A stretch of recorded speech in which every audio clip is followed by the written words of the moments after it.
Where we are this afternoon is in York, where our council member, Sam Hellmuth, is hosting a panel of early career researchers.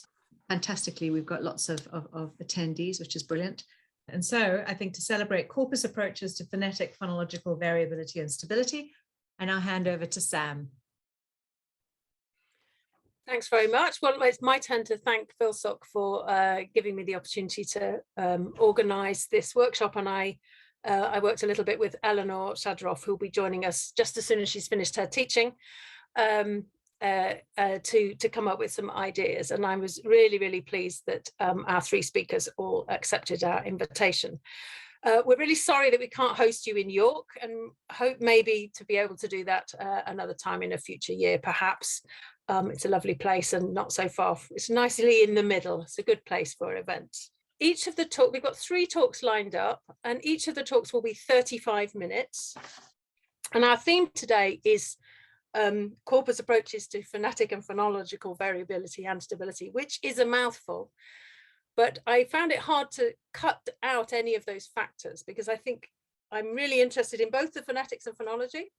And I'm really interested in both the stability and the variability, and all of the talks today manage the tension of both of those in really interesting and different ways. And the common theme across them all is using corpora, and they're quite different kinds of corpora. So I was really, really pleased that our speakers accepted our invitation. So without further ado, I'm going to ask Ben to start sharing his screen. And while he does that, I will just introduce him to you. So Ben is currently a lecturer in linguistics at the University of Edinburgh. As of this year, I believe, relatively recently, after a sequence of postdocs at Edinburgh, most recently his own Leverhulme funded postdoc, an early career fellowship, and the fruits of that on the creation of the Corpus of Historical Mapudungun, which I hope I'm saying nearly correctly. That's what we're going to hear about today.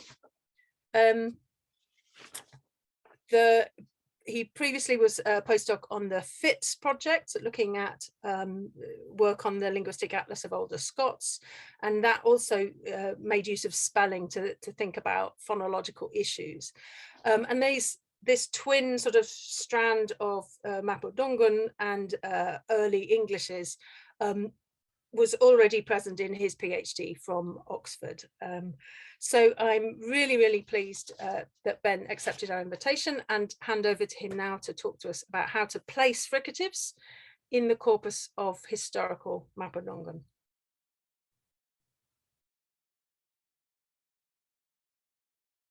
Go ahead, Ben. Sorry, I had to unmute myself there. Thank you so much for the lovely welcome and introduction, and thank you to the Philological Society for inviting me, and for Sam for organizing this. I'm really delighted that so many people have shown up, and together we can boycott Black Friday. So I am looking forward to telling you a little bit about my work, and to listening also to what Eleanor and Justin have to say about their work as well. So as Sam has already said, I'll be talking a little bit about Mapudungun, which is an endangered indigenous language spoken in Chile and Argentina. And I'll be talking about my efforts to build a historical corpus for this language. And as a case study, I'll be looking at variation in the repertoire of and the position of fricatives as can be reconstructed from that 400-year historical record, which is represented in the Corpus of Historical Mapudungun. So just as a bit of an overview, I'll be walking you through a little bit on the sort of the application of historical corpora to languages of the New World. I'll be telling you a little bit about the language that I'm working on, Mapudungun, and then I'll turn to the case study, which is on the fricatives in this language. And I'll look at it first from the present day situation, and then try to bring in evidence from the historical corpus.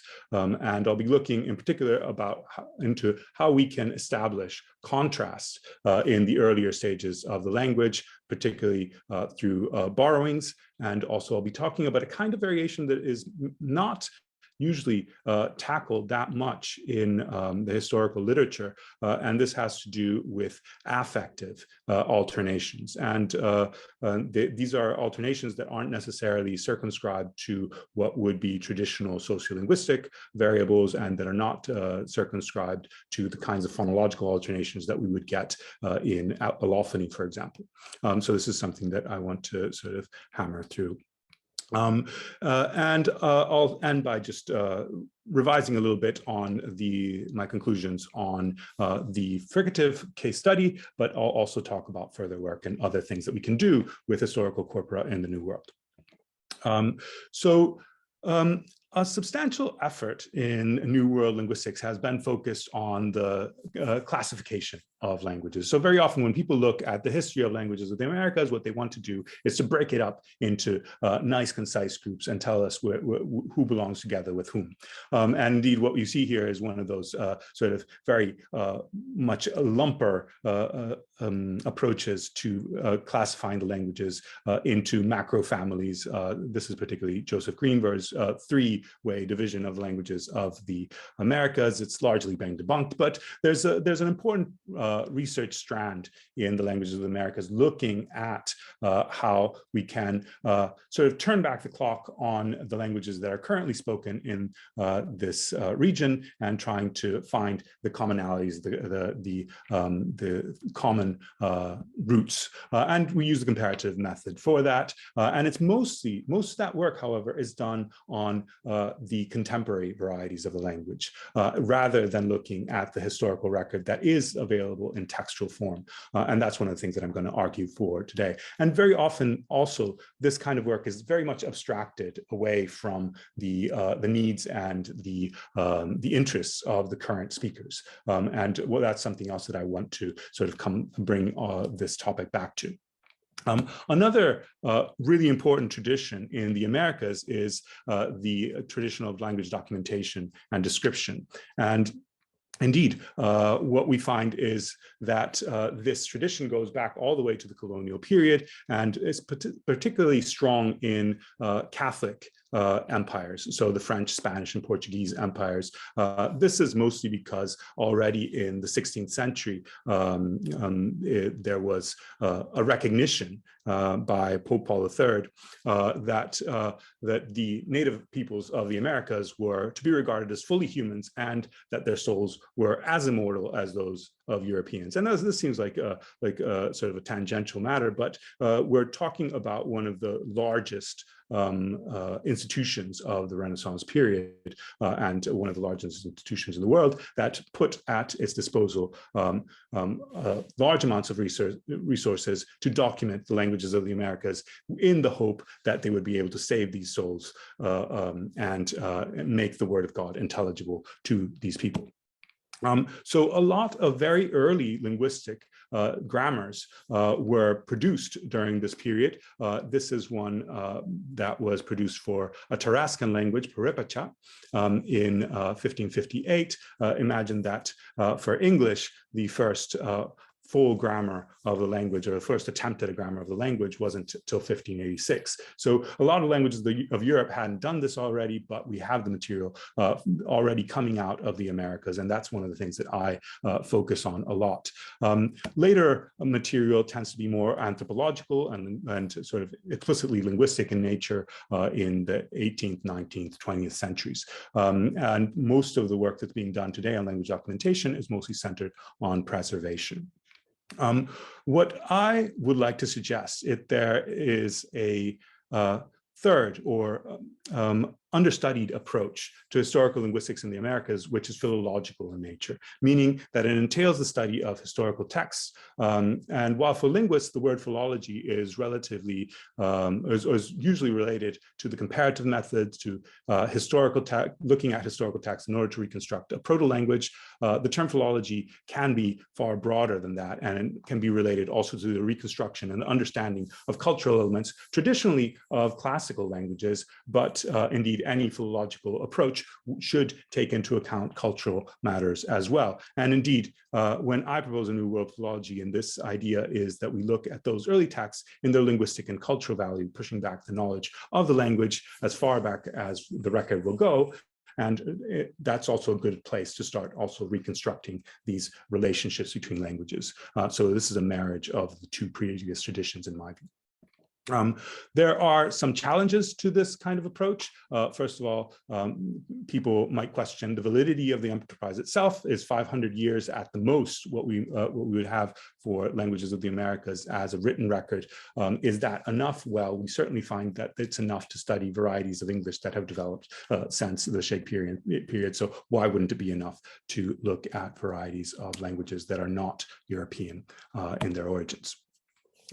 Another issue is the availability of data. Very often, many of these languages have a very shallow record. Very often the representation of the communities is limited, the genres are limited. We get mostly Christian doctrinal text, sermons and that kind of thing. And very often we also find that while we might have a grammar of the language from the past, we don't have present day speakers anymore.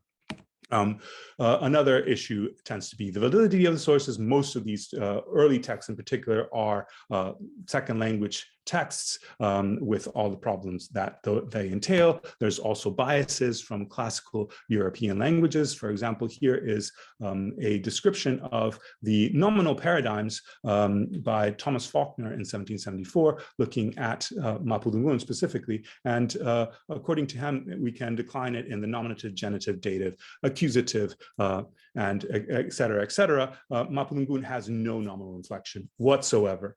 So this is sort of an imposition from the expectations of what we might have from languages of Europe.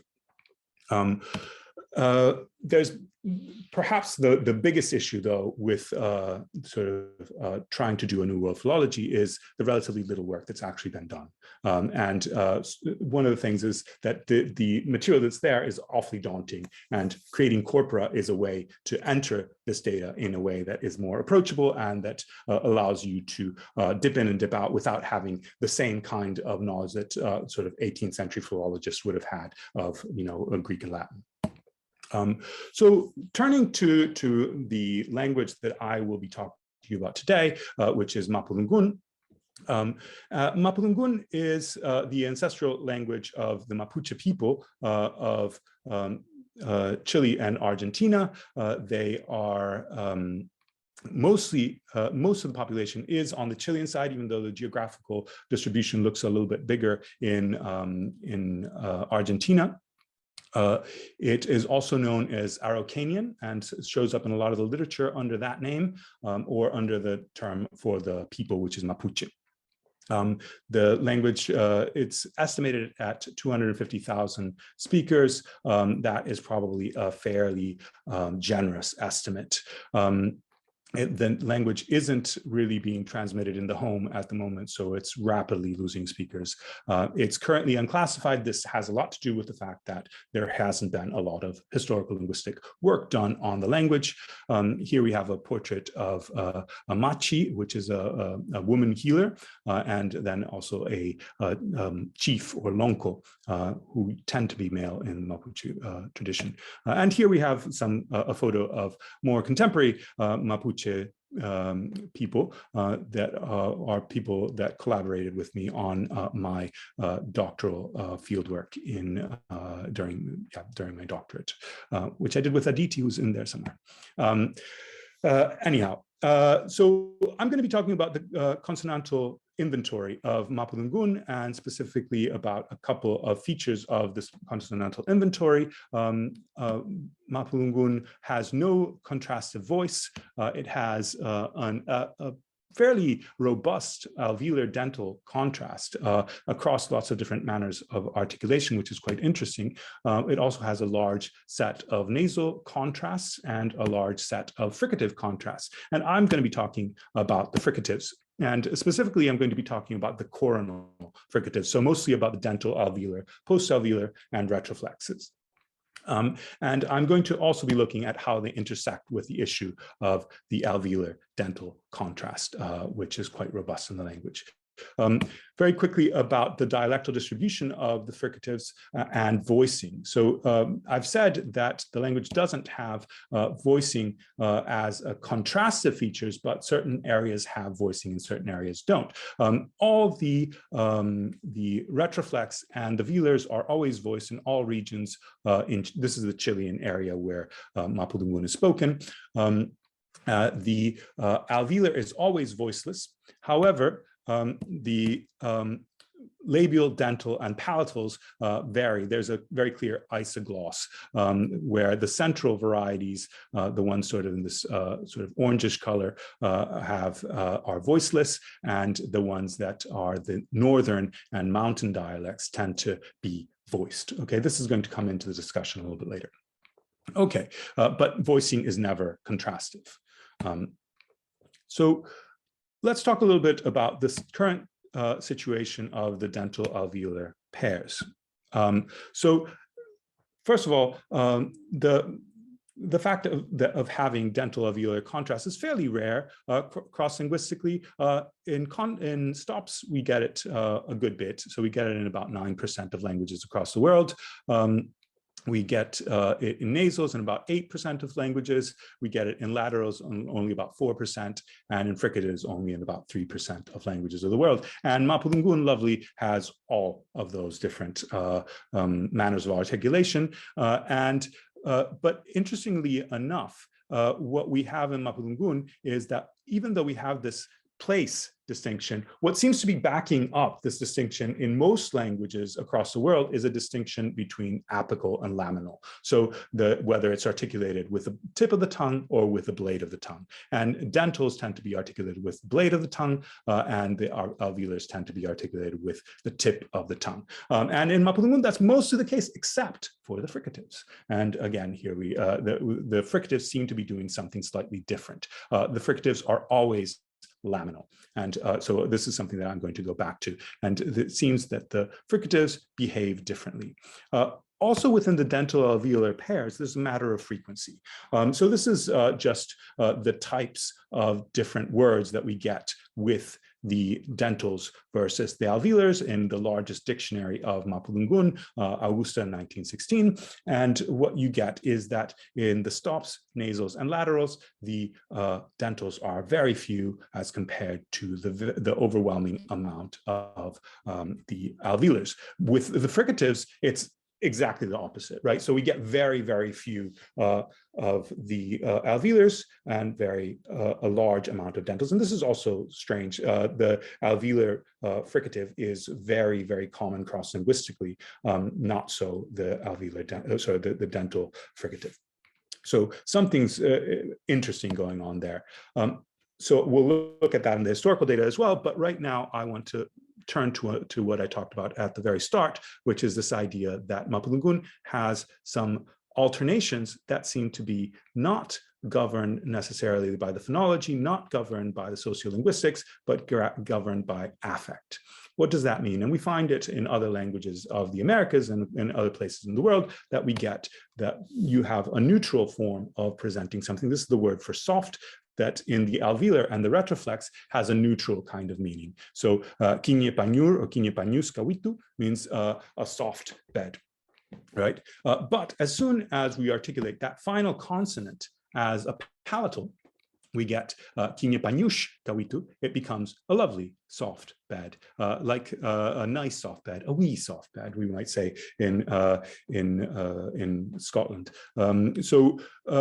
The idea is that the palatal has some kind of reading of appreciation, tenderness, or some general feeling of like, or also of smallness.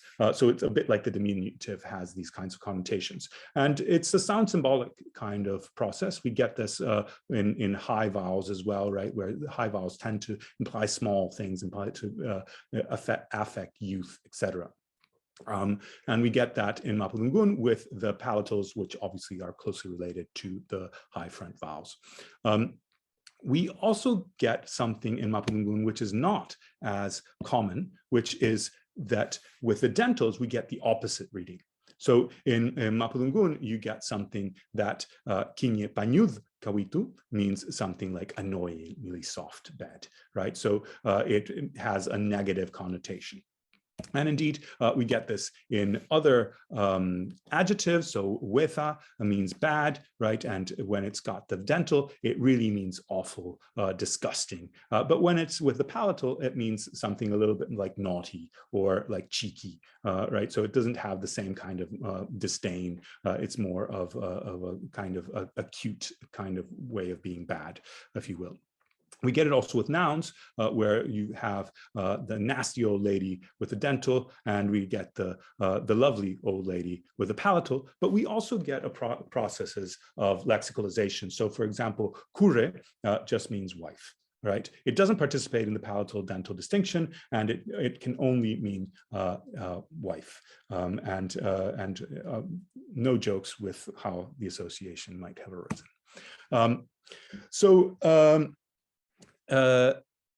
We get this with other manners of articulation as well. So with nasals, laterals, and stops and affricates. So we get the word for cat goes from nashki to nyashki. The word for the aunt becomes from palu, it becomes payu, right? And it's something like auntie, lovely auntie. And we get it with verbs as well. So the neutral tripape with the retroflex means just please leave or leave. And the palatal is something like, would you be so kind to leave? And the dental means get out of here, right? It has a negative connotation.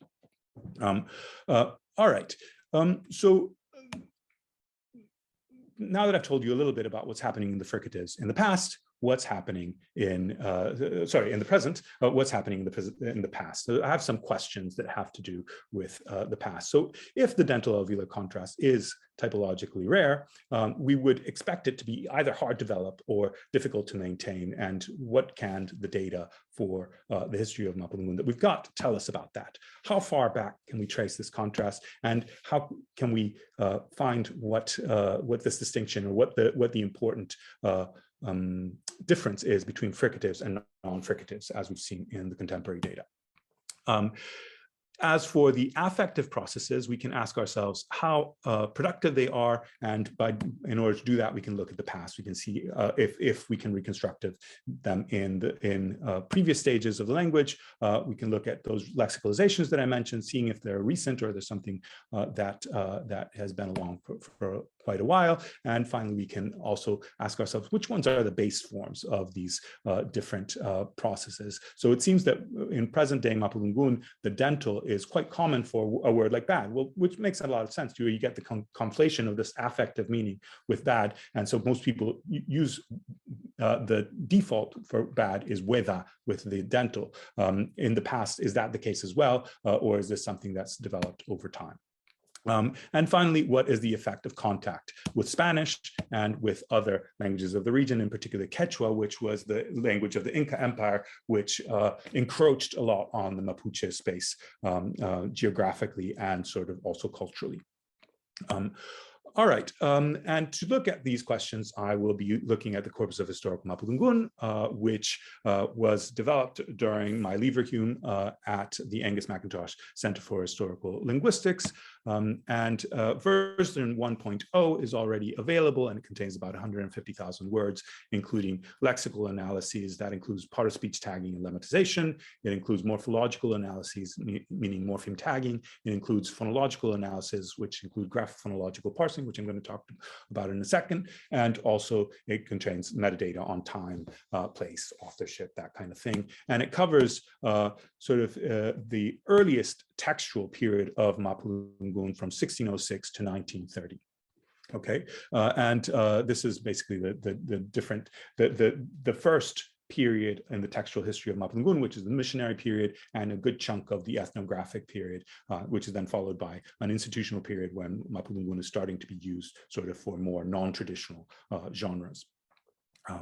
But our corpus ends during the ethnographic period.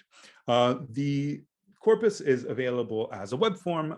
You can search it by lemma, by morpheme, by original spelling, and you can circumscribe that to time, period, location, text, author, etc.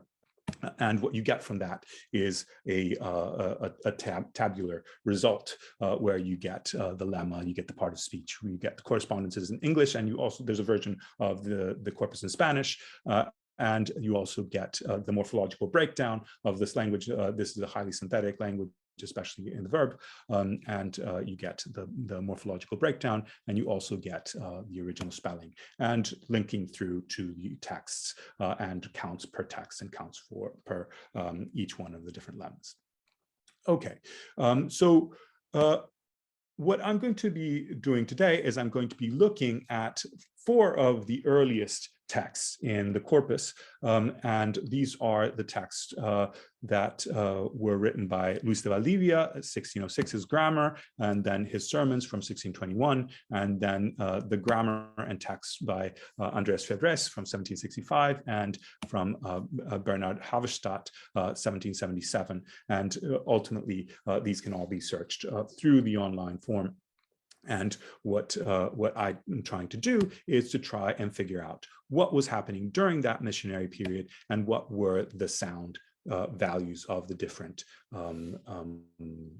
fricatives at that time and how they contrasted with other sounds. And I'm giving you here in a little triangle because what we're going to do is basically triangulate, right? So we're triangulating on the basis of spelling evidence and the explicit descriptions that we get from the different sources, from the different grammars, and then we triangulate with the data from present day forms and with the typology of sound change, and we bring in scholarly literature and phonological theory in order to put this together.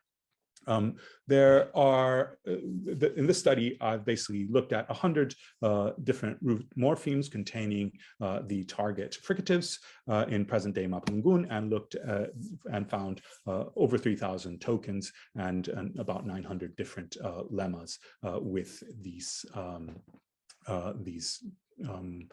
of these words that have the fricatives in the present day. And I've gone back and tried to reconstruct what the values are for these. So we'll start with the dental fricative. And if we have a look at present-day Mapudungun, we see that in central dialects, right, we get this voiceless dental fricative, and we get it at the start, middle, and end of words. We get it in native words and also in borrowings like this one at the very end, espada, which is the word for sword from Spanish. And you get it also in native words, thomo, chathi, af, and wetha. And in the 17th and 18th century, this is consistently represented by the missionary grammars, thank you,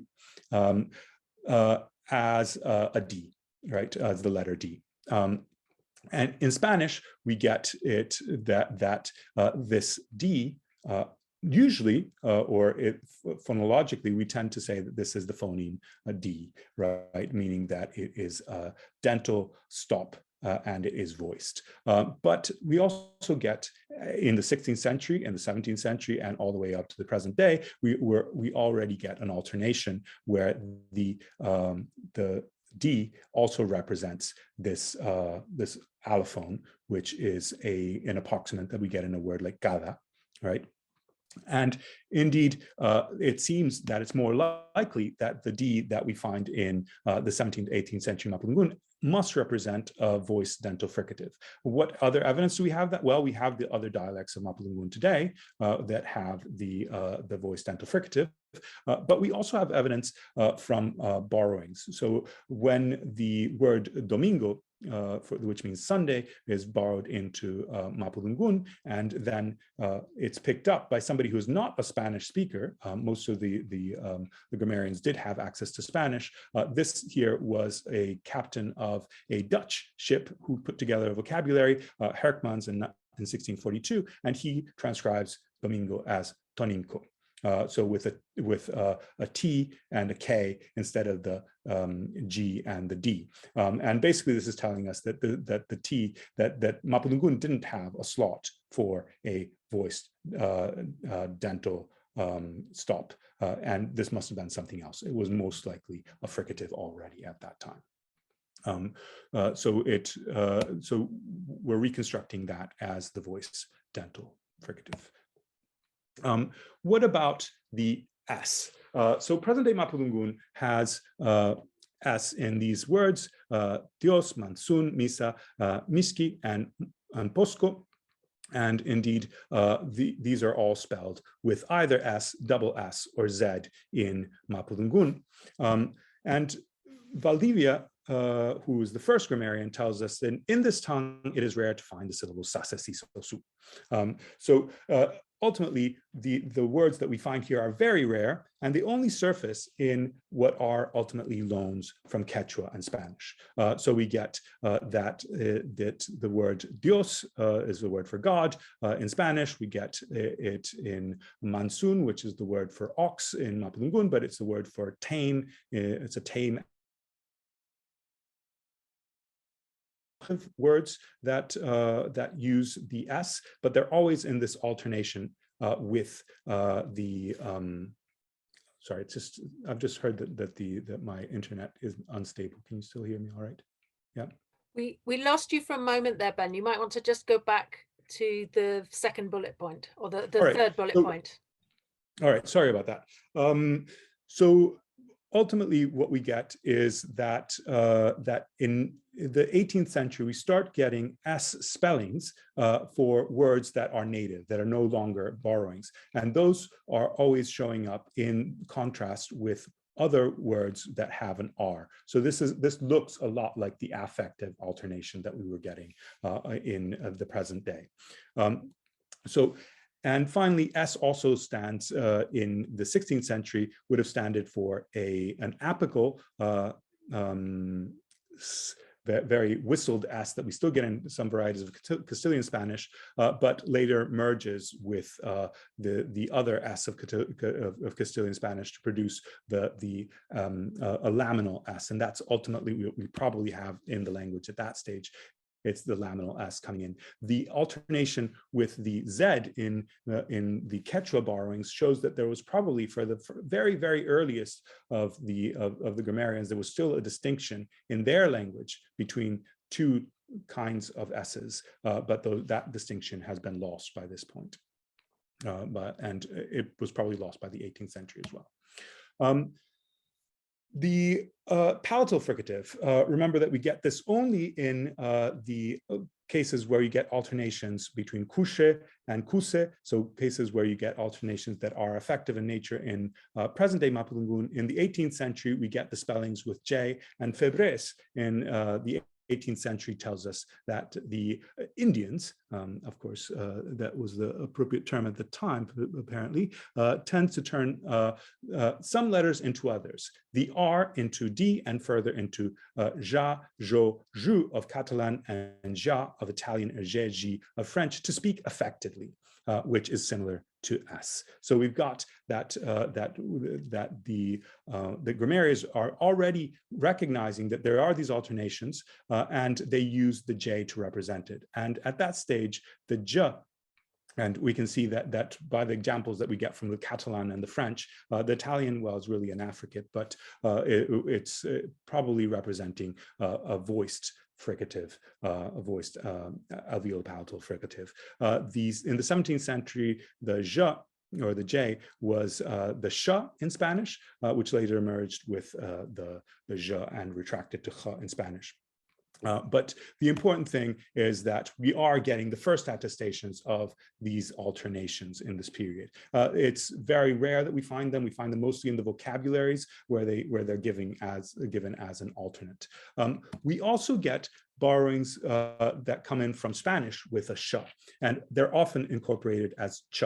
So here it seems that what they're trying to do is they're trying to incorporate it as a voiceless sound. There wasn't any voiceless sound at the time in Mapudungun in that position, so the ch, the affricate, was a better alternative than the voiced fricative. So that seems to be part of the story as well. Moving on to the retroflex. So in the present-day Mapudungun, we get the retroflex all over the place. We get it also in the 17th and 18th century given as an R. And Febres says that R is not as hard as rayo and parra, which is the trill, nor as soft as para, Maria, and mar, which is the tap in Spanish, but in between, bending the tongue a bit above or on the side, which seems to imply retroflexion, right? This probably represents a fricative approximant or retroflex, and indeed dialects today will also have an approximant instead of a fricative in that position. And in words that alternate sort of this affective alternation, the the retroflex appears to be the default in historical Mapudungun. And we can see that even though, for example, today we get that most the default form for dirt and filth and bad are all with the dental, and these have a negative connotation to begin with. So there's a tendency to go towards that. But in the 17th and 18th century, it's consistently spelled with an R. So that's interesting in terms of the fact that it's giving us an idea that these things started out certainly as the neutral and the default form being the retroflex. 2 minutes. Okay, I'm going to rush ahead a little bit. So what we've got is that in the historical record, we seem to have ample evidence for the distinction between the retroflex and the dental as contrasting things. So we get it, so to hate and to wet, and we get to town, fort versus a mollusk. And obviously these are very distinct things. These are not the result of affective processes. There is some affective distinction between karu and kadu, ruka and duka, which have, one is told, we are told, has a default meaning, and the other has this affected meaning. And we seem to have the process going from the retroflex to the dental, but never the other way around. The je never creates lexical contrasts, but it only appears in the affected context. And the alveolar fricative appears to be missing altogether, except in these borrowings at the very early stage. So that's pre-contact, it probably was not there at all. So in terms of my conclusions for the case study, I'm going to run through these really quickly. The Mapudungun dental alveolar contrast has expanded to include the fricatives via this contact.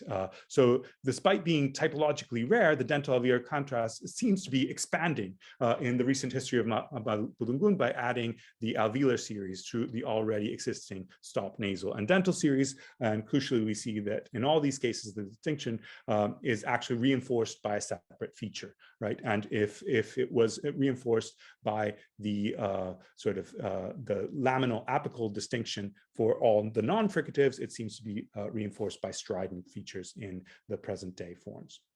The voicing distinction doesn't seem to play any role, and affective palatalization and dentalization are already attested in the fricatives throughout the history of Mapudungun, going all the way to the earliest records. The oldest stages have the retroflex as a neutral default form, and the new alveolar phoneme actually participates in the alternation, but does not appear to have a particular affective value. When we find lexicalization of the retroflex, S seems to take on the neutral role. So this is the case that we're getting with kure. So we lose the neutral for the retroflex, and it's taken up by the S, which now seems to have more of an actual phonemic role there.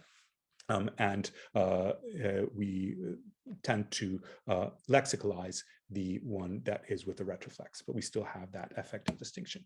And so just very quickly, I hope that this corpus at this stage can be used for academic purposes, looking at lexical, morphological, and phonological distinctions in terms of linguistics, but also for the history, anthropology, cultural studies, theology, literature related to the people, and also hopefully also in non-academic settings being available as part of Mapuche cultural heritage It's already being used for language revitalization and preservation purposes. We've published a book on the issue, and hopefully it'll be useful for native learners, and it will be a query for language planning as well. And that leads me to say Chaltumai, which means thank you. And I have special thanks for my Mapuche teacher, which is Fesialon Conantila, which helped me with a lot of the judgments to this. So thank you very much. Wonderful. Thanks so much, Ben. So we would now be applauding.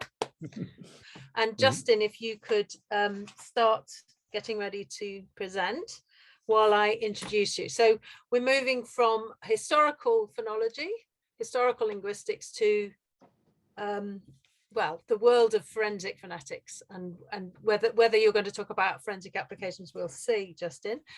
Justin is a postdoc fellow at UCL in the Dynamics of Articulatory Acoustic and Processing of Speech lab. It is a mouthful. That's a good mouthful. Working on an AHRC DFG funded project to Christopher Carignan, and I can't remember who the German PI is, sorry. Mariana Pouplier. There you go. And that's on variability and contrast in spoken language dynamics, so using articulatory evidence alongside acoustic. Justin did his PhD at York, as well as his MSc in the area of forensic phonetics, and his PhD, newly defended, is on the issues of bilingualism in likelihood ratio based forensic voice comparison. And his MSc also looked at filled pauses in bilingual speech using corpus data, and much of his thesis was based on corpus data as well. And so his talk today is using corpus data to probe patterns or lack of patterns in a different speech corpus. So comparing S with S, cross-linguistic acoustic instability among English-French bilinguals. Thank you, Justin. Thank you very much, Sam, for the introduction, and thank you for the invitation as well. So as you can see, I will be continuing the theme of fricatives here. So I will be presenting some of the work from my PhD. So couldn't start without giving thanks to wonderful chaps here who supervised my work, Paul Fox and Vincent Hughes, and made it what it is. So as I said, I'm going to be talking part of my PhD project. And so to get into why we're interested in S's in English and French bilinguals in the title, perhaps I will just step back a little bit and talk a little bit about the context of the whole project itself. So which really derives from this combined interest in both forensic speaking comparison and bilingualism. So on the more practical side, forensic speaking comparison, if you don't know, involves the use of forensic experts to analyze and compare speech recordings. So one where the voice belongs to an unknown speaker with another, where the speaker is already known, which usually is the suspect or the defendant in an investigation. The goal is to see how much support there might be for saying that they are the same speaker or different speakers. And one of the key considerations in the field is to figure out what in the voice and speech can be used as effective speaker discriminants.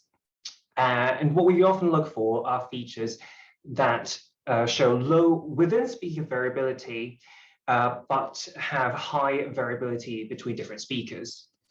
And first analysts do look at a whole range of things that you can think of in the voice, but on the level of individual sounds, some of the features that have been found to work fairly well include things like filled pauses, us and ums, and specific consonants like nasals and sibilants, so like s and sh, which tend to be relatively acoustically and articulatorily stable. So my interest here is what if we try to compare voices across languages? Say when you have the unknown voice speaking in English, but for one reason or another, you're having to compare it with a voice that is speaking in French. Can we use a similar set of features to same language comparisons to discriminate between speakers? So while there isn't a whole lot of research on this topic, current focus primarily is on using automatic speaker recognition approaches. So the aim, but the automatic speaker approaches is not necessarily what a lot of practitioners use, depending on where you are and where you practice. Courts may not accept this evidence as well. So the aim of the project really is to explore if, so the aim of the project is to compare and see if we can use linguistic phonetic features like the ones from the previous slide to compare across languages. And that necessitates us to look at how bilingual speakers produce these sounds and examine these aspects of stability and instability. But from a more theoretical point of view, I think this question of whether bilinguals acquire fine phonetic differences of sounds in different languages is of itself highly interesting, of course. There is a whole lot of research in bilingualism, second language acquisition that looks at this, covering a whole range of things from vowels, consonants, suprasegmentals, there is particularly a lot of interest in things like stops or plosives, like T's and D's, since you do have languages like English, which contrast word initial stops with aspiration, and other languages like French, which contrast the same type of contrast with actual voicing. So in this aspect, S's are relatively understudied, but are particularly interesting for our purposes because cross-linguistically they do sound very similar. Ben was saying how dental alveolar contrast in particular is quite typologically rare, and while it has been said that languages do tend to have a preference for either dental or alveolar, we will see in some of the literature that I'll show that the evidence is quite mixed and murky. And so for us, it might make for a case, and this is what we're looking at, whether they are stable enough to be compared across languages. And so the case of English and French, particularly interesting, because of those mixed evidence in the literature about their realizations. So the main goal of the project really is to sort of bring these two areas together into conversation. And so in this talk, I will focus more on the acoustic phonetic side, but I will also talk a little bit about the forensic implications to findings. But in the end, I will come back to this diagram to see how like corpus phonetics might fit into this picture. So onto the S's. The interest of S in bilingual speakers is relatively recent, I'd say. And the findings so far can be roughly put into two groups. So on the one hand, you have studies which clearly find distinct realizations between speakers L1 and their L2. So we have studies in Dutch and English. Dutch is in particular sometimes known for having a more retracted S compared to English. And so those speakers in the studies seem to be able to perceive and maintain that distinction. There is also a similar result in Thai and English, where there wasn't this kind of well-known distinction before. But in this study, acoustically, Thai and English were also found to have significantly different sort of acoustic measures of S.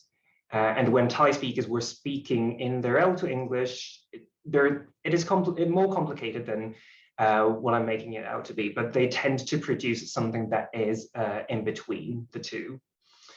On the other hand, we also have early Cantonese English bilinguals in Canada who've been studied, who produce much more similar realizations of S's across the two languages, as well as Korean Mandarin bilinguals in border communities where there is some kind of long-term language contact between the two languages.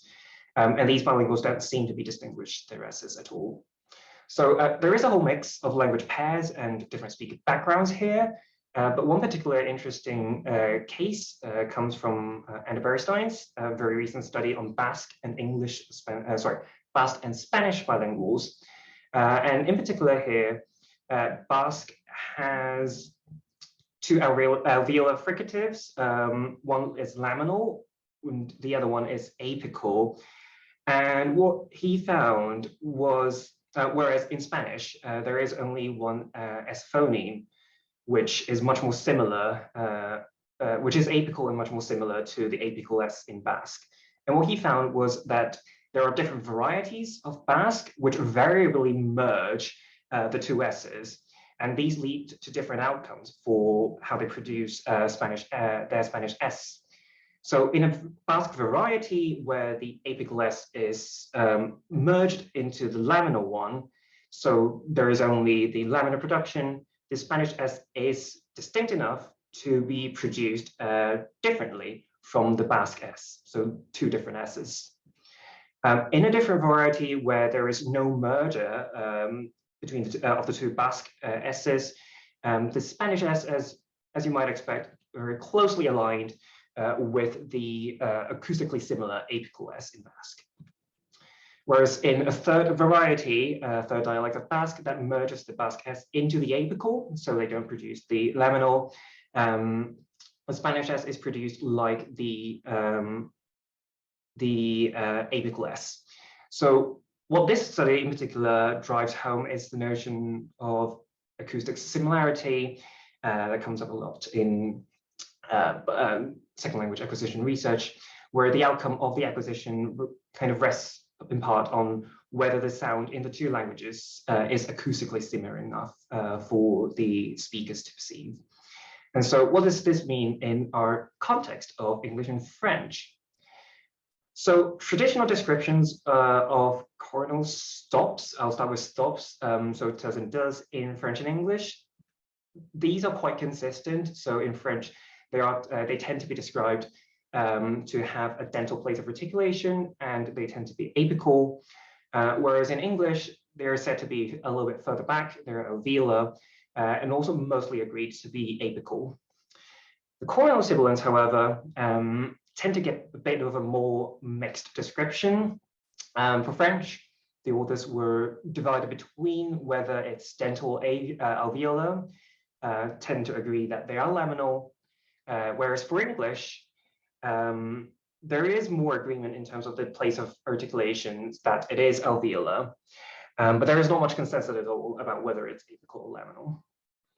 So this was stated when Sarah Dart conducted her survey back in the 80s, 90s, and then in her own articulatory work, she found that while her English speakers tended to use a slightly further back place of articulation than French speakers, there was no significant difference between the two.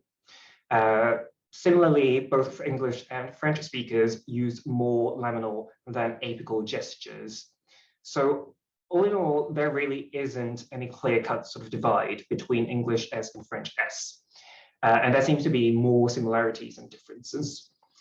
Like Sarah Dart's study, Martine Todder's MRI study later also similarly found quite a lot of between speaker variation in both English and French, respectively, in relation to both place of articulation and tongue gesture.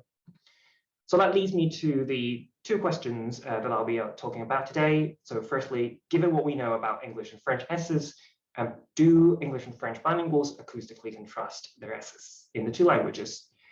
In other words, do they use the same or different realizations of S?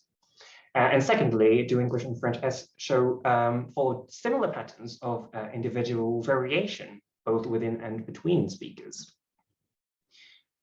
So onto the corpus. For this study, the corpus that I was using is the Voice ID or Voice and Identity database that was collected by the Royal Canadian Mounted Police at the University of Ottawa. That was kindly made available to our department at York, but is not publicly available. The nature of the corpus contains only read speech in English and French in the form of phonetically balanced sentences, and from the second year of recording onwards, a short reading passage as well. So it's the, I think it's the Rainbow Passage and the French version of the North Wind and the Sun. But you can see some examples of sentences here. So in English, a saw is a tool used for making boards. So you have the S in saw.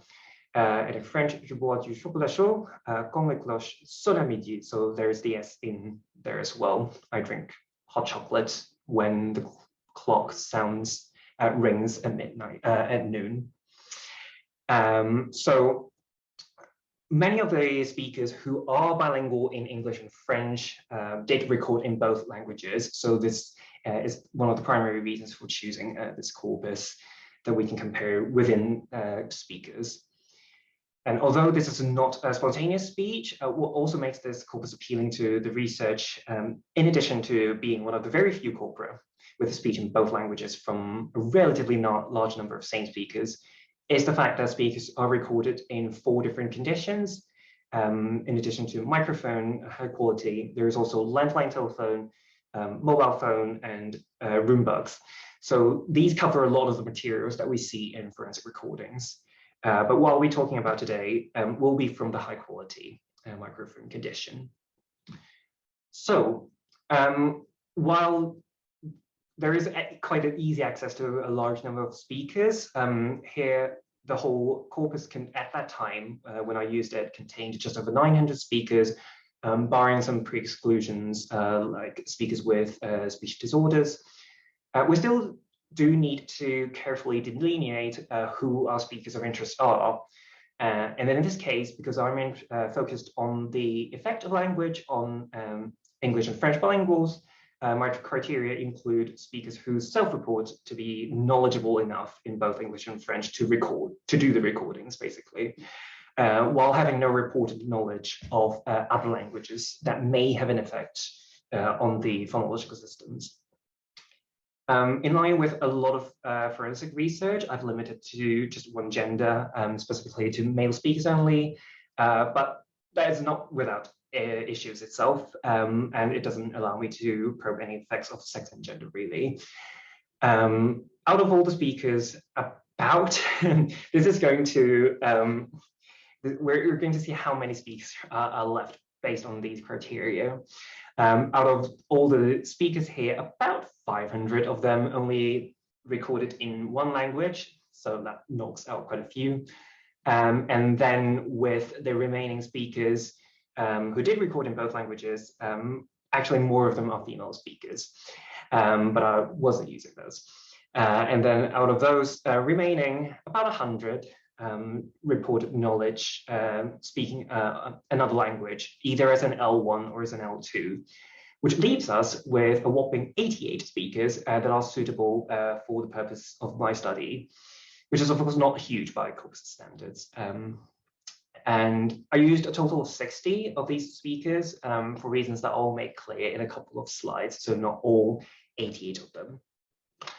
Out of the 60, 31 of them report French to be their L1, 23 English to be their L1, so it's kind of balanced that way, but we do have a very small group of self-reported simultaneous bilinguals in both languages. So I included them here, but I will note that these are this particular group is quite small. Another limitation with using this existing corpus is it doesn't come with a lot of information about the speaker that would be very useful for a study of L2 acquisition or bilingualism. So there is no age of acquisition or anything like that, but speakers were asked to indicate the age that they were first exposed to the L2. And given that the wording suggests, like, exposure doesn't necessarily mean they start learning the language or start using the language from that time. So it's not necessarily going to be any good proxy. We also don't have information about their kind of like mode of acquisition, whether they acquired language in classroom or home setting, or any indication about proficiency. From the recordings, we can hear that there is a mix of how strong their accents are influenced. So it's not a case of 60 speakers who are all very uniform in terms of how they speak, which in a sense is reflective of what we hear in the wild out on the streets.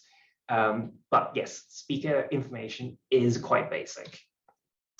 So from all the recordings, what I did, forced alignment using the Montreal forced aligner, and then I performed a full manual checking of the automatic segmentation. So this is the time-consuming part, which is also why I've limited this to 60 speakers. Then I've extracted acoustic measurements in prod using automating proscripts in the form of spectral moments. after removing any individual voicing. If you're not familiar with spectral moments, that these are statistical measures that describe how the sound energy is distributed in the different frequency ranges within the sound. So higher, sort of like hissier S's would have more energy concentrated around the higher frequencies, resulting in a higher center of gravity, whereas sounds like sh would have a lower center of gravity. And the basic idea is that center of gravity and skewness tends to be correlated with place of articulation. So the more front of the S is, typically the higher the center of gravity is, and because of mathematical correlations of how the other spectral moments are calculated. If you have higher center of gravity, you would tend to have lower skewness. And on the other hand, it's also said that standard deviation and kurtosis, these are correlated more or less.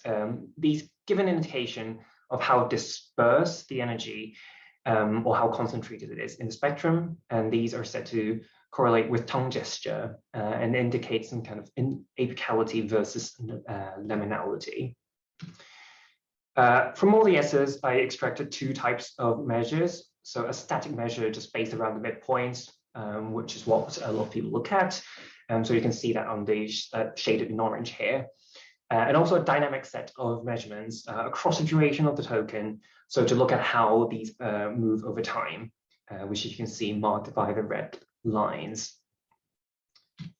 I avoided some of the phonetic environments that don't really permit reliable boundaries between sounds, such as like consecutive S's where there is no gap in between neighboring sibilants because of voicing in place assimilation. I excluded any tokens with a very short duration and very low center of gravity. This resulted in a total of just under 2,200 tokens in English and a little bit more in French, so averaging 30 to 40-ish per speaker. So on the statistical side, I did the midpoint data were analyzed using linear mixed effect modeling. So the primary factors of interest here are the first ones. So language in interaction with speaker background, so what the L1 is. I also included preceding and following phonetic context, as well as duration for control. So for preceding context, there are 4 different categories. So unrounded vowels, rounded vowels, consonants, and pause. The following context is also similar, with the exception that I'm also including an additional category of STR in English. So in words like string, it is known in quite a few dialects to retract, so you get something more like string, more esh-like, which we know that Canadian English does participate somewhat in that. But in the materials themselves, this particular context STR only includes a very small class of words. I also include random effects to account for the variations because of like speakers and words. So that's for the midpoint. I'm also doing some GANs to analyze the dynamic data, which very similar structure. So this but basically allows an analysis of non-linear data, so analyzing over time without pre-specifying what shape that trajectory should take. And when I present the results, I'll have some graphs to hopefully make it a little bit clearer. But the basic idea here is that in addition to thinking about the differences in levels, we also think about consider the effects on the shape of the trajectory over time. Okay, so how do bilinguals produce S's in English and French? So I'm going to walk through each of these spectral moments before summarizing what all this means.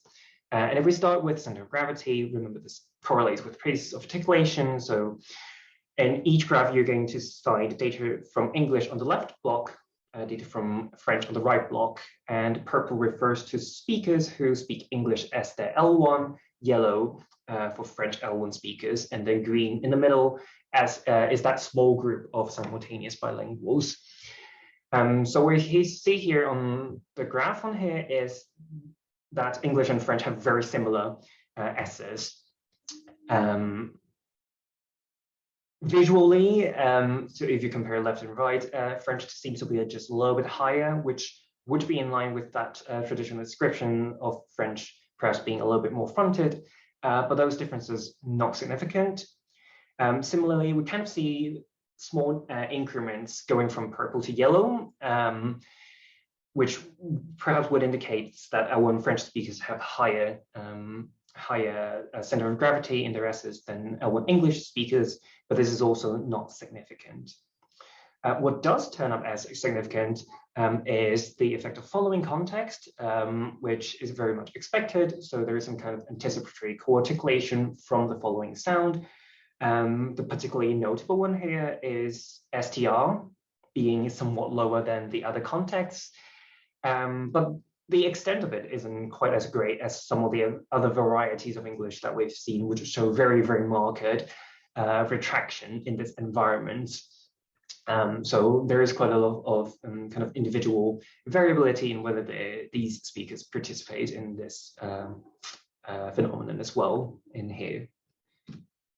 So in skewness, which, as I said, closely relates to center of gravity for place of articulation, we see very similar factors at play. Language doesn't have a significant effect here, but following context does. So these kind of mirror what happens in center of gravity. Whereas for center of gravity, there was a trend for L1 French speakers to be a bit higher. So going up from purple to yellow, here we see a slight trend in the opposite direction, where you see the yellow boxes being kind of lower than the other ones. And the differences, as you can see here, are quite small, but L1 French speakers are marginally, the S's have marginally lower skewness than L1 English speakers, which is kind of the effect that didn't reach significance in the center of gravity. And then I'll move on to the other two sets, the other two spectrum moments, so which relate to, thank you, Sam, to tongue gesture, supposedly. And we can very similarly see here that there is no effect of language, but we interestingly do find an effect of speaker L1, where that small group of simultaneous bilinguals, as indicated by green in the middle, show a lower standard deviation than the other groups. But between L1 English and L1 French bilinguals, no difference. Predictably, the surrounding phonetic context also have an effect on the spectral properties of S, but I'm not going to go into these in detail. So, and then again, if we move on to kurtosis, we see very similar effects as standard deviation. So once again, no effect of language here, but there are effects of previous and following context. And if we compare this one, the box plot here, with the one in the previous slide, we see again, in particular, the green boxes, that's a little bit different from the others. This time it's a little bit higher, so again, acting in different directions from standard deviation. But statistically, we only see a very marginal effect again of L1 French speakers being a bit lower than the others. So to sum up what we have from the midpoint data, while we find very consistent effects of phonetic contexts, which is what we expect, especially the following context on each spectrum moment, most importantly, for my purposes, we very consistently don't see an effect of language, whether by itself or in interaction with speaker background. There are some marginal differences in skewness and kurtosis with speaker background, with the L1 here, and in standard deviation, I'm not really sure why we find a difference between the simultaneous with the simultaneous bilinguals, but I'm just keeping in mind here that we have a particularly small group of speakers there. But given what we have here, does that mean that English and French S's really follow a same distributions if they don't show that difference by language? So here we look at individual variation to explore this a little bit more. So the plot here on the left, well, the plot here shows each speaker, so all 60 speakers here, each speaker's mean spectral moment center of gravity in English on the horizontal versus French on the vertical. And they are color-coded the same way as before for speaker groups, so for L1. And the whiskers in each direction show the variability within each speaker. So what this shows what's striking here is that, one, there is a lot of individual variability across speakers, so all the way from down to about 4,000 hertz and all the way up to 8,000 hertz and beyond. Secondly, that these speakers follow a very similar set of cross-linguistic patterns with everyone kind of lying very similar, close to that straight line. And most importantly, three, we can observe that these whiskers tend to be longer horizontally than vertically, meaning that variability is higher in English than in French. And so here, the plot on the right, the plot here on the right visualizes this just a little bit more explicitly by plotting the variance within each individual speaker. And the one thing that we do find is that the vast majority of speakers lie to the right of that diagonal, which regardless of which group or which L1 they have. So that's showing the higher variability in English. We find a very similar picture for the other spectral moments broadly, some more clearly than the others, as you can see. So this is for standard deviation, and the same plots for skewness and for kurtosis as well. The general idea here is that variability in each spectral moment tends to be higher in English than in French, and there isn't a whole lot to do with whether that's the speaker's L1 or not. So in the final part of these results, I'll not just look at the midpoint, but look at how the acoustics of S change throughout the duration of the token. And I'll just focus on center of gravity and skewness, these two, because there isn't much interesting going on with standard deviation and kurtosis. So for center of gravity, what we find is that there is a significant difference in the shape of the trajectory between English and French. But as in the case of the midpoint, thanks Sam, not between different L1 groups. So we see on the plot on the right-hand side here, which I am just illustrating the word initial pre-unrounded vowel context. Different phonetic context, kind of the trajectory shows a little bit differently, but this context is what most of previous literature looks at, so this kind of maximizes comparability.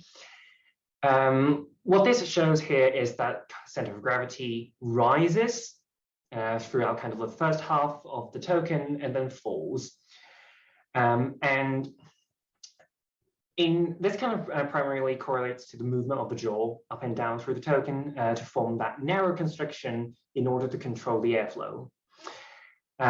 So in English, which is shown in black here, what we see is, in this context at least, center of gravity rises actually past the midpoint until about like 70% of the token before it falls again.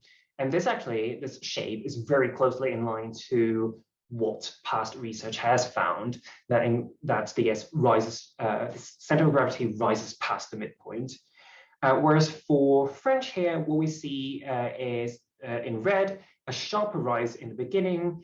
It kind of peters out and then reaches its peak earlier than English, kind of around the midpoint, before it falls more sharply than in English. So there is a difference in the trajectory here, which suggests some difference in gestural timing. No, the other way. And in skewness, whereas at the midpoint, we only saw an effect of L1, here we saw an effect of both L1 and language.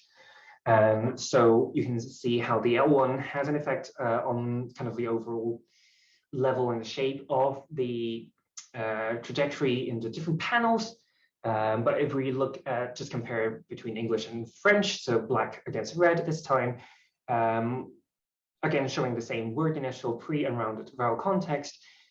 Difference was not great, but what we do observe is that the difference here mainly centers around the onset of the S, which gets neutralized towards the end. So that's the difference in the trajectory there. So summing this all up, what we find here is, for the first question, do they produce acoustically different S's? What we find is that not at the midpoint for any of the spectral moments, which suggests that they are not targeting different S's in those languages. So these are kind of similar to the Basque Spanish bilinguals in varieties with the apical alveolar S in Basque, as well as the Korean Mandarin communities with long-term language contact. However, center of gravity and skewness do follow language-specific trajectories, and what these look like are very similar to what has been found in cross-linguistic differences in the previous literature. It is quite interesting to find an effect of speaker L1 background, which is very subtle, so the emphasis is on subtle, really, between L1 French and L1 English speakers, which may suggest that there is some kind of differences in the place of articulation of gesture that is due to the L1, but not acquired in the L2, so it's maintained across languages. And when we compare this with some of the previous findings, it's kind of hard to pin down where that difference comes from, whether it's specific to the language pair or whether it's because we have a very heterogeneous set of speakers here. And it would be great in the future to have some more acquisitional data, acquisitional factors to enable a more layered analysis and monolingual groups for comparison to see how much of a language-specific effect this is. And in terms of patterns of variation, what we find is that within speaker variability tends to be higher in English than in French, regardless of their speaker background. And this is particularly interesting in respect of the claims, some of the claim in the literature that non-native speech tends to be more variable than native speech, and this is not what we find here. But it's not very clear that whether this is really language specific or whether this is partly down to what the controlled materials we have. So I'm going to skip over that slide of forensic implications and go to what I would say is kind of the interaction between corpus approaches to forensic phonetics. So this is going to be my last slide. So I'm just going to step back from this particular study and look at how corpus approaches go with forensic phonetics. So in forensic speech comparison, what we really want to know is the distributions of acoustic measurements from individual speakers and as well as from the population that they come from, whether it's York, whether it's Yorkshire or the entire Northern England. And to be able to do that, what we do need is representative samples of the relevant population. And this is where speech corpora can really come in and facilitate the work of forensic analysts and research. But these particular corpora are particularly rare for bilingual populations, when, especially in cross-language comparisons, if we need speech from multiple languages from the same speakers. And so, in particular, last year, Vince Hughes and just one more put out a paper where they advocated for closer collaboration and sharing between sociophonetics and forensic speech science for the mutual benefit of both fields. And I would like to add bilingualism to that list, basically, just because stylistic variation and variation over time is also something that is highly of interest in understanding bilingual speech production, but don't get investigated enough. So finally, this is where I think corpus phonetics can come in to intersect with these two.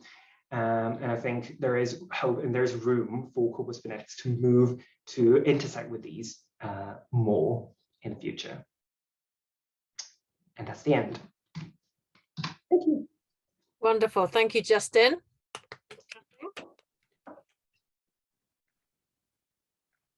Okay, so we are 1 minute away, so we'll get going in a second.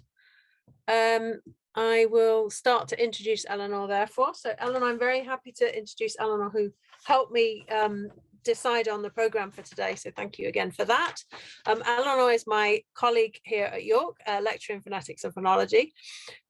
Previously did a postdoc at Northwestern with Jennifer Cole, and her PhD was in cognitive science from Johns Hopkins University. And the thread in her work is looking at structured variation, both across talkers and across languages. And I really love that juxtaposition of structured variation. It's the whole tension of linguistics that we, because the variation is the interesting thing, but it's not anything goes, it's structured.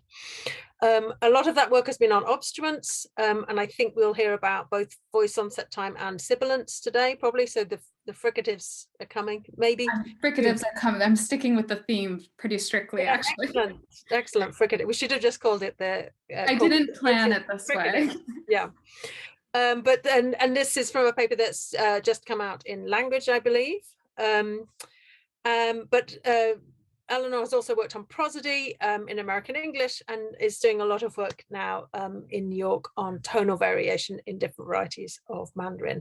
I would also commend to all of you her tutorials in Corpus phonetics on your website, which are a source of fount of information. So if you want to go away and try this at home, that would be a good place to start. So I'm going to therefore thank Eleanor and hand over for our last talk of the day on structure in phonetic realization across talkers and languages. Thanks, Eleanor.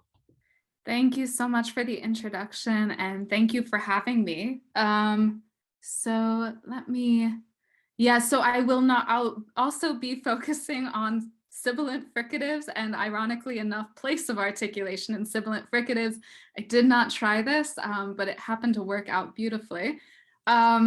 So yes, broadly, I'll be talking about structure and phonetic realization across talkers and languages, with a second subtitle here of evidence from sibilant fricatives. All right, so we're going to start off with a big question, which is, what are the range and limits of cross-linguistic variation? So this is a central question, of course, in many subfields of linguistics, to try and understand how is variation structured? And from this, we might say we can extract linguistic universals or cross-linguistic generalizations. We might call them cross-linguistic tendencies. I'm focused less so about what exactly we call these generalizations, but more about the fact that these descriptions or explanatory descriptions can reveal something about the structure of the grammar in the mind of the speaker. So some cross-linguistic generalizations from syntax, of course, pulling from Greenberg's universals. In syntax, we might have when a demonstrative, numeral, and descriptive adjective precede a noun. They're always found in that order. If they follow, the order is reversed. In morphology, another strong cross-linguistic generalization is that no language has trial number unless it also has a dual, and no language has a dual unless it has a plural. And in phonology, it's almost universally the case that no language has voice stops without also having voiceless stops, though we saw actually a nice example from Ben's talk where there were some voiced series kind of standing alone. I believe that was the case, correct me if I'm wrong.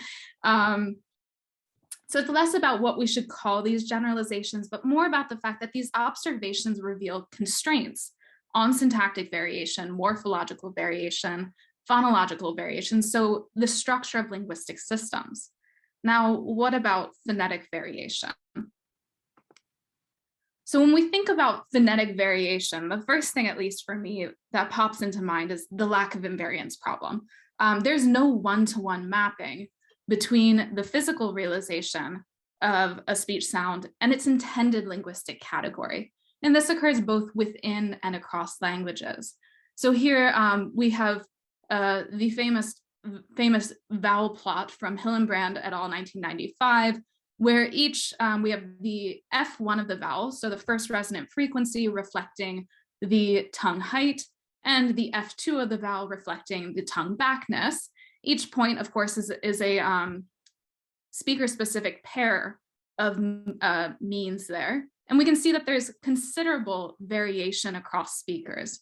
This is just American English, but we can see there's a cloud for the E vowel, heed, a cloud for the I vowel, hid, a cloud for the oo, vowel, hood, and so forth. So these segments, or phonologic phonemes, if you will, or phonological segments, have contrastive meaning, but the phonetic realization is quite varied. And this is just American English. So how much variation are we talking about when we start looking across speakers of multiple languages, right? We're somehow needing to go from these contrasts at the phonological level to their phonetic realization, but we're encountering extensive variation. So what I want to work towards in a lot of my research is something like phonetic typology. So how do we get to a point of understanding phonetic typology? So something like, what are the universals in phonetics or universal tendencies? There has been some work on this, but what I want to do is do this at scale. And to do this, I'm going to need some hypotheses about what expectations we should have about universals. And then, of course, we're also going to need data and some processing tools to process that data. So again, so I'm focusing on, in my approach to the research, I'm going to focus on structure and phonetic variation and related crosstalker and cross-linguistic generalizations. From this, we can perhaps develop some hypotheses. And we're going to do this with large spoken corpora and corpus phonetic techniques. And so this is the data side. And through the combination of these two elements, hopefully we can start to understand constraints on the phonetic grammar and maybe start understanding what some potential phonetic universals are and how well they hold up across languages. And an additional aspect of this is if we understand universal structure, this could also inform some speech technology approaches when we're developing technology for languages that may not have a lot of data, but might still like some speech technology tools. So first, we're going to look at phonetic structure across talkers, but looking specifically at sibilant fricatives again, and try to develop some hypotheses about what we might expect to see across languages. And then we're going to flip over to some preliminary work that I've been doing looking at phonetic structure across languages. So before we begin, I need to set forth some assumptions about how I conceptualize the phonetic grammar, or really what gives rise to phonetic variation. So in this talk, I'm going to be assuming that we have a phonological surface segment that might be composed of distinctive feature values, and these form the contrasts between lexical items, very much like a traditional phonemic type stance. We'll call them segments. So up here, we've got the contrast between, we've got the E category, the I category, the category, the E category, and so forth. These are then sent through a process of phonetic realization in which they are mapped to a set of abstract phonetic targets. And this would be the idealized either motor plan or perceptual goals for producing that speech sound for that language and perhaps that language variety. The phonetic targets are then sent through articulation where there might be some additional noise, and that of course gives rise to an acoustic form. So here, what we can observe in the F1 and F2 of the vowels that serve as contrastive items in a language. So again, focusing on sibilants, how this might break down with the example of S is S might have distinctive features like plus anterior, minus voice, and the list goes on. And these distinctive feature values are then mapped into a set of phonetic targets. We don't have direct access to the set of phonetic targets, but we might be able to make good guesses about what they would be. So we might consider that the constriction location might be important to specify where exactly are you going to articulate the S, the constriction width, the glottis, and so forth. What is really important in this figure is that, of course, the distinctive feature values give some indication as to how the speech sound should be pronounced, at least the way that I have made set forth my assumptions. So I do have a plus anterior feature, but the plus anterior feature says nothing about exactly where. It should say that, okay, the articulation should be perhaps more fronted in the mouth, but it doesn't say precisely where. just like for minus voice, it might say, okay, don't have vocal fold vibration, but it doesn't specify exactly how long you should keep the vocal fold spread or how you should time this relative to the constriction location and so forth. So all of those more specific parameters might be specified in the set of phonetic targets. These then, of course, are sent through articulation and the acoustics.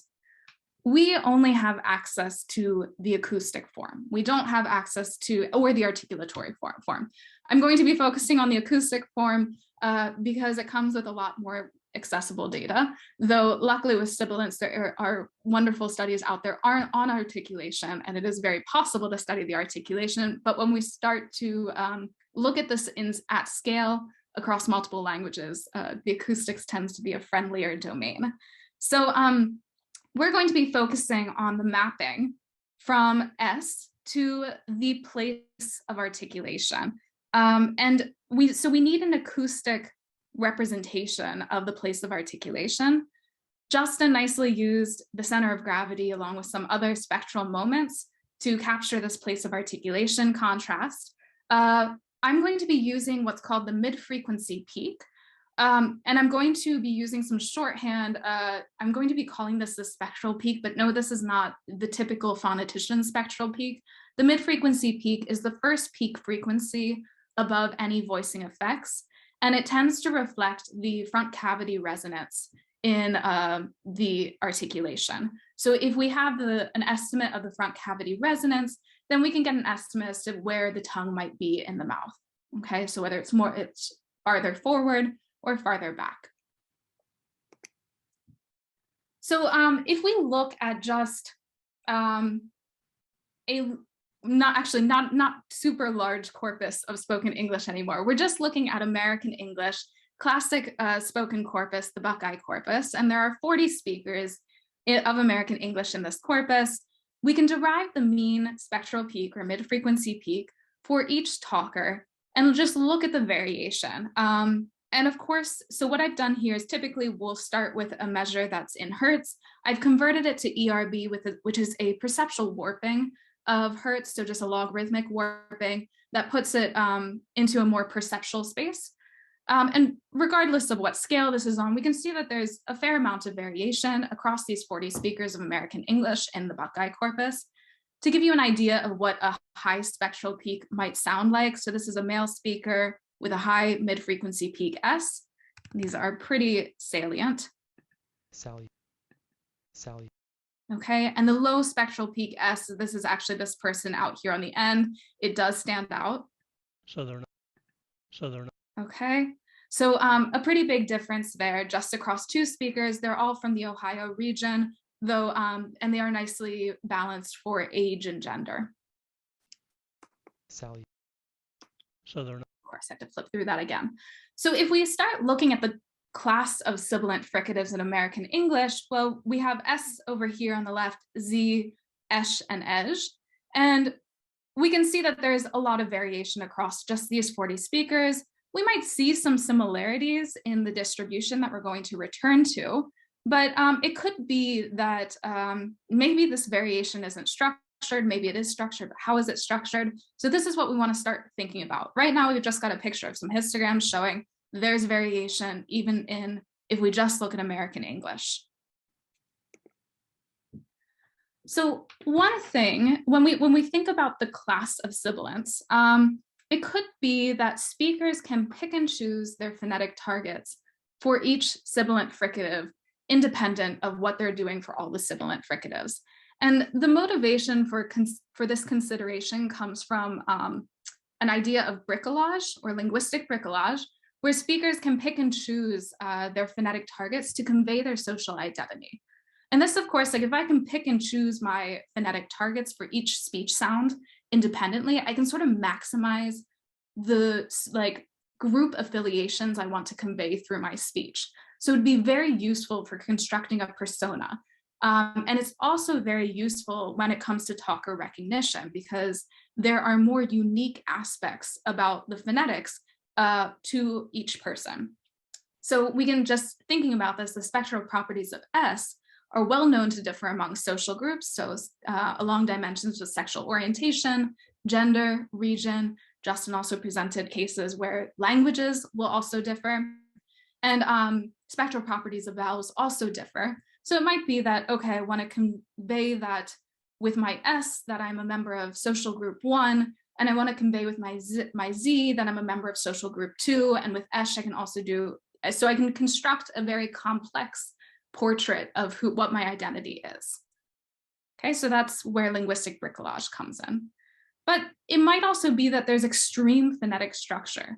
So there's considerable evidence that a fair amount of structure exists within a natural class of sounds. It's not a total free-for-all. So some good motivation for this comes from speech perception. It's known that listeners adapt readily to new talkers, and perfect structure among all the speech sounds would actually make life a breeze for speaker adaptation.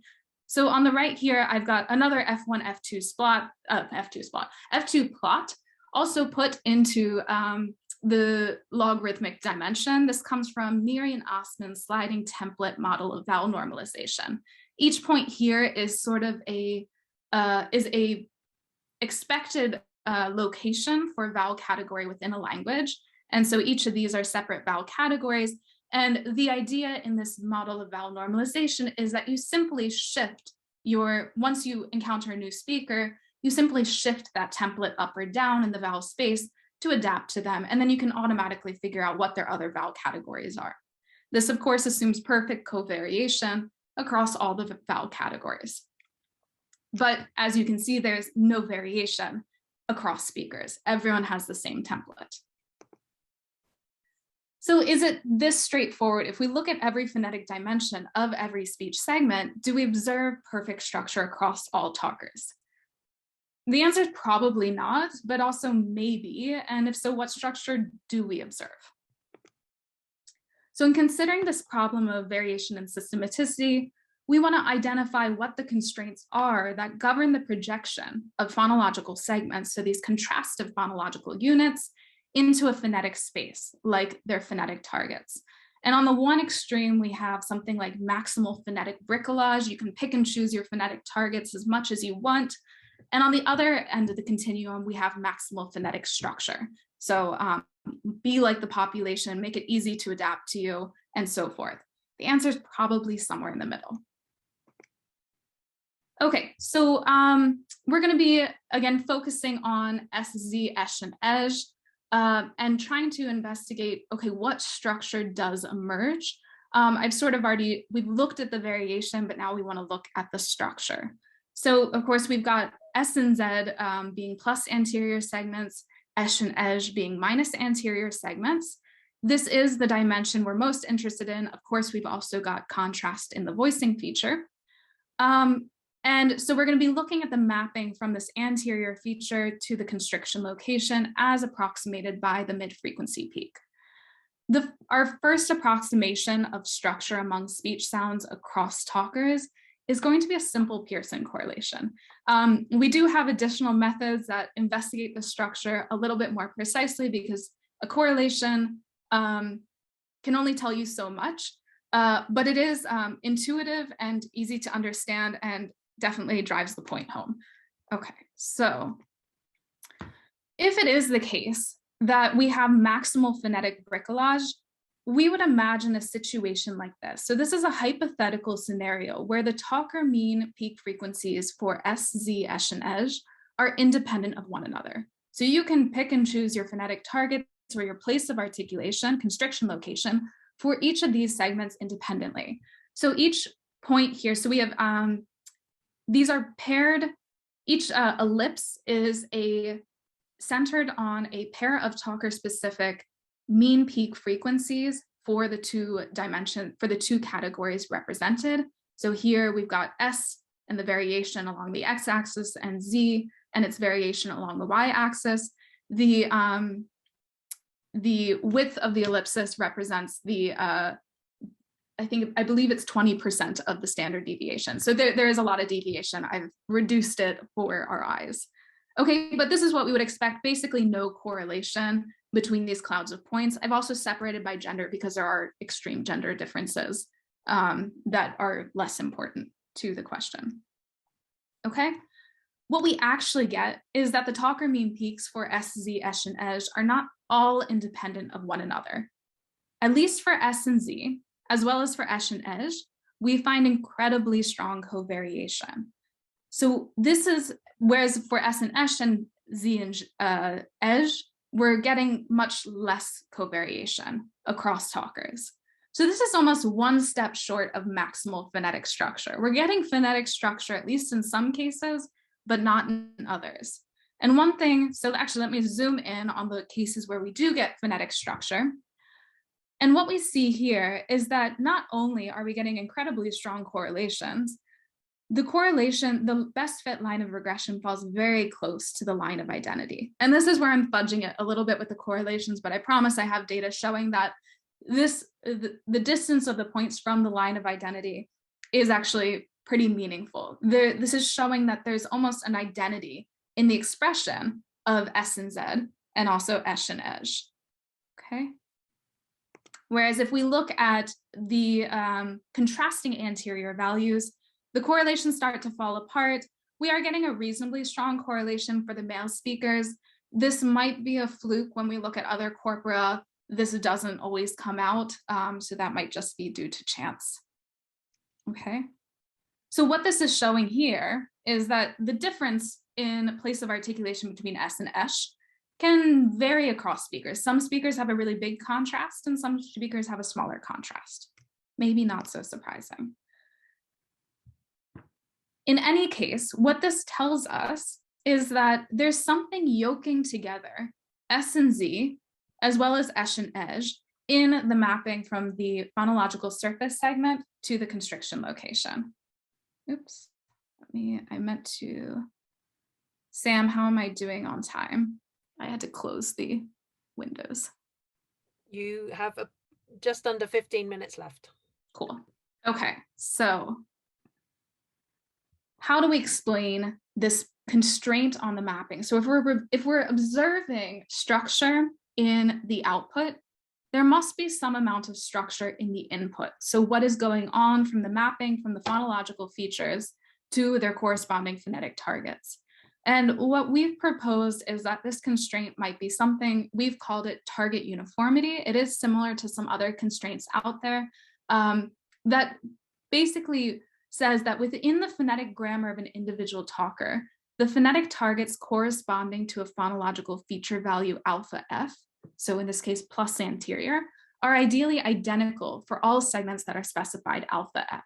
Okay, so whatever your phonetic target is for S, place of articulation, that's going to constrain the phonetic target that you are allowed to use for the Z place of articulation.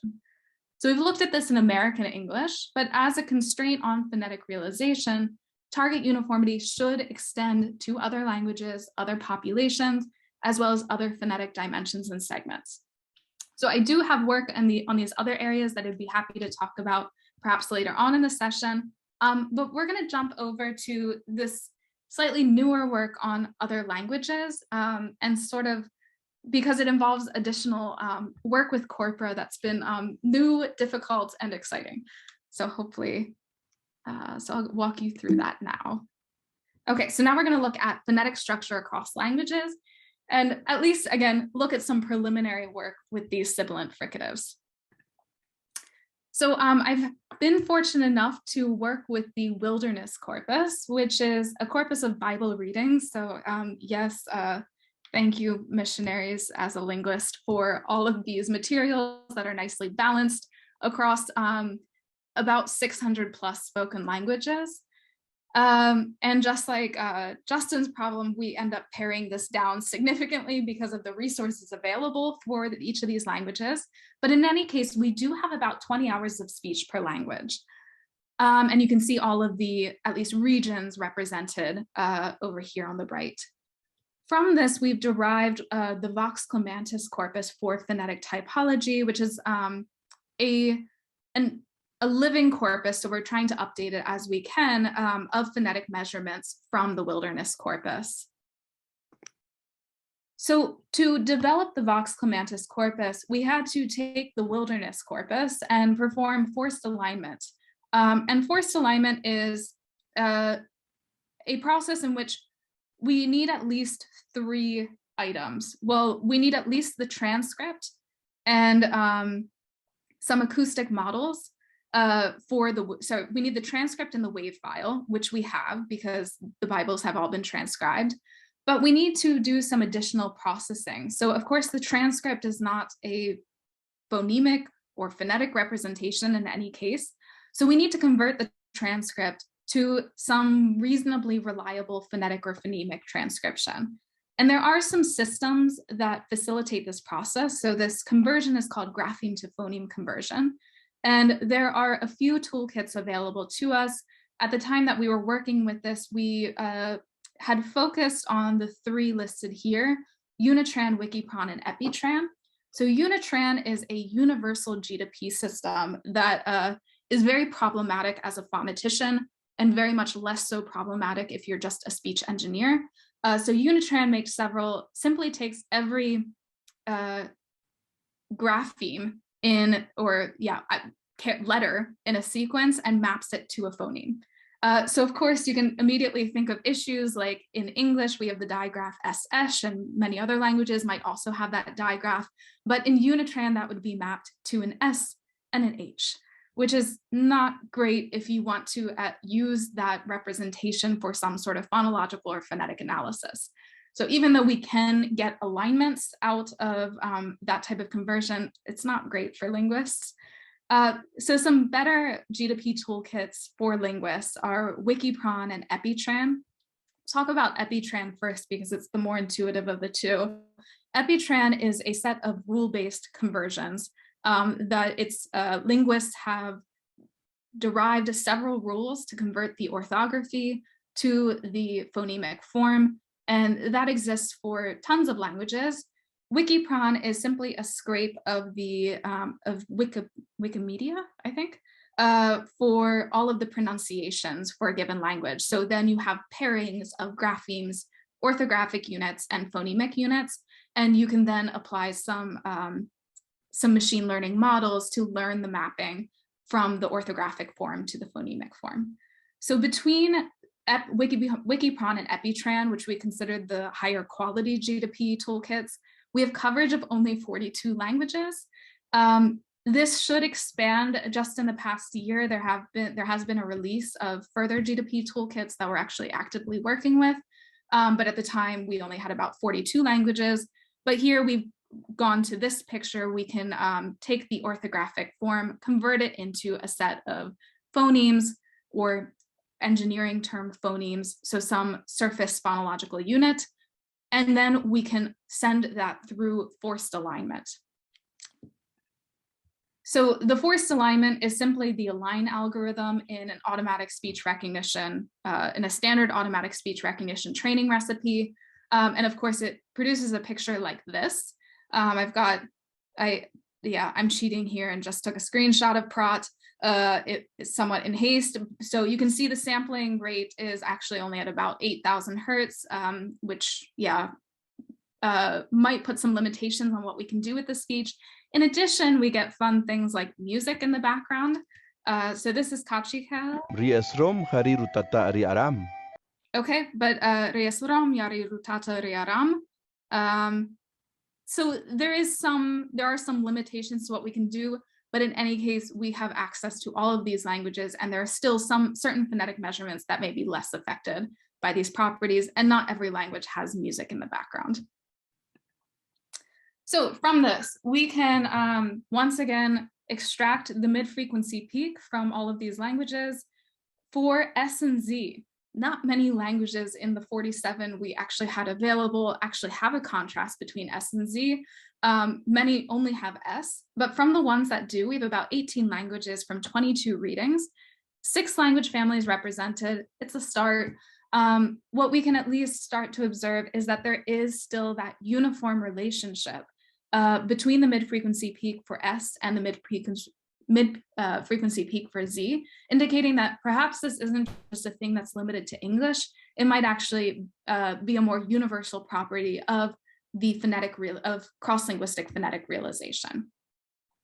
And just to look at another phonetic realization process, so we can consider that the phonetic target for the plus high feature in vowels might be something like vowel height, which would be approximated by F1.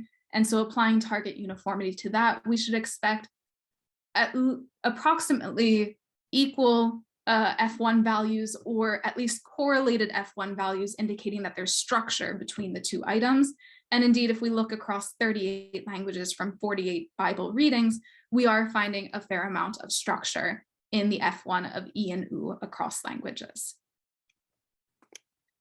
So there's been incredible and incredibly recent developments in the availability of and access to many of these multilingual spoken corpora.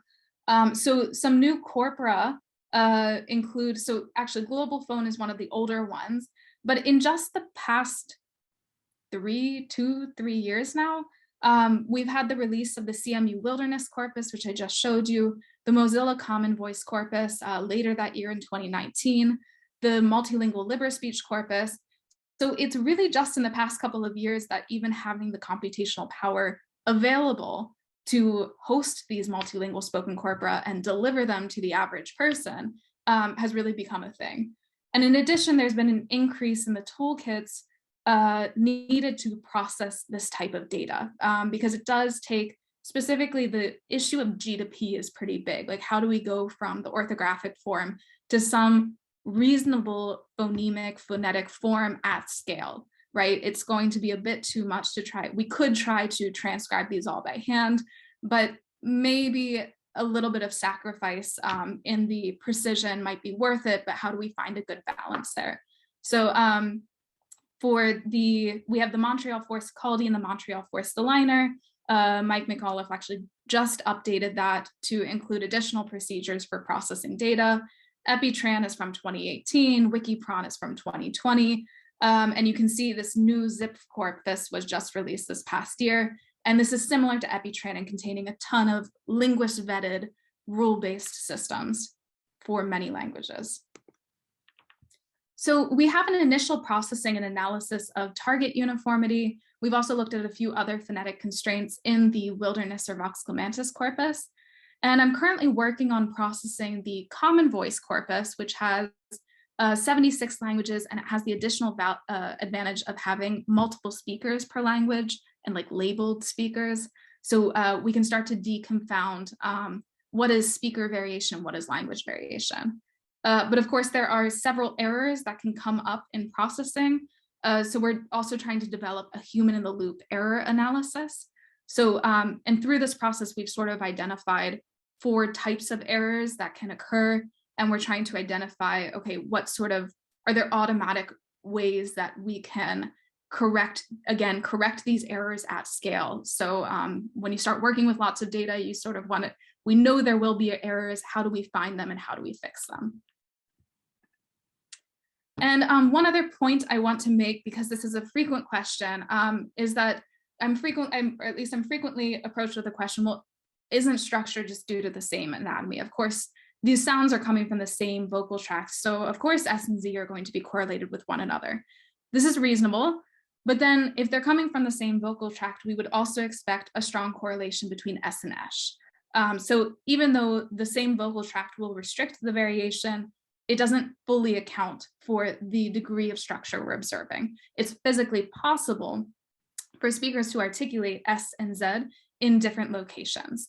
And good evidence for this comes from the fact that we get incredible sociolinguistic and cross-linguistic variation in the realization of S, that we have some subconscious control in how we articulate it. And also from bilingual variation. So again, Justin, thank you so much for mentioning that even within the same speaker, sometimes they produce a more retracted S and sometimes they produce a more fronted S. So they have some control. So why couldn't they apply that control to contrasting S and Z?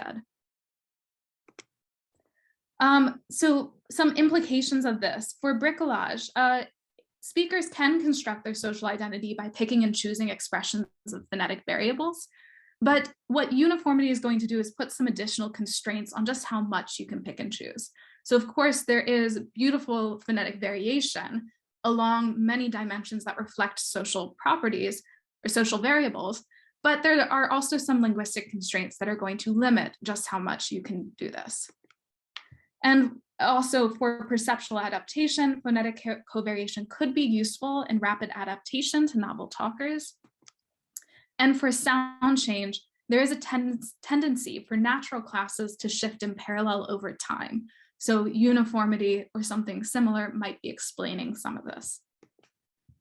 So the emerging picture is that there's strong evidence for target uniformity, especially among obstruents. And I also have several findings from stop consonants as well that I'd be happy to discuss, and possibly to some degree among vowels, though a lot more work needs to be done in that area. And we can what I haven't discussed here is some additional extensions, which is that we can computationally formalize target uniformity, not just with the correlations, but using some more refined methods like factor analysis, or also doing some model comparisons with Bayesian priors on a generative model of phonetic realization. All in all, though, what this picture reveals is a need for something akin to natural class structure in phonetic representation. So I want to thank my many collaborators and mentors, and thank you, and that is all.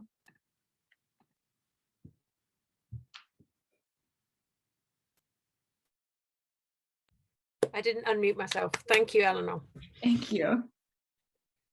Thank you. Well, I will definitely wrap us up there now because we've hit 6:30. I would like to thank each of our speakers again. So Ben and Justin and Eleanor, thank you for your time and for accidentally converging on fricatives so successfully. I'd like to thank Phil Stock for the opportunity to present this panel. I think the future is very bright for answering a lot of interesting linguistic questions on the basis of corpora, and for many more languages to be represented in those discussions, given the new tools that we all have available to us. So a big thank you to everybody. Thank you, thank you, thank you. Simon, were you going to say something or no? Simon or Susan, do you wish to? Yeah, I just wanted to thank you all for coming. I think it's been an incredibly stimulating set of talks, and I love that that you all converged on some common themes. And I think, yeah, you've given us a great deal to think about. So thank you very much indeed for putting on such a brilliant show for us. Really excellent.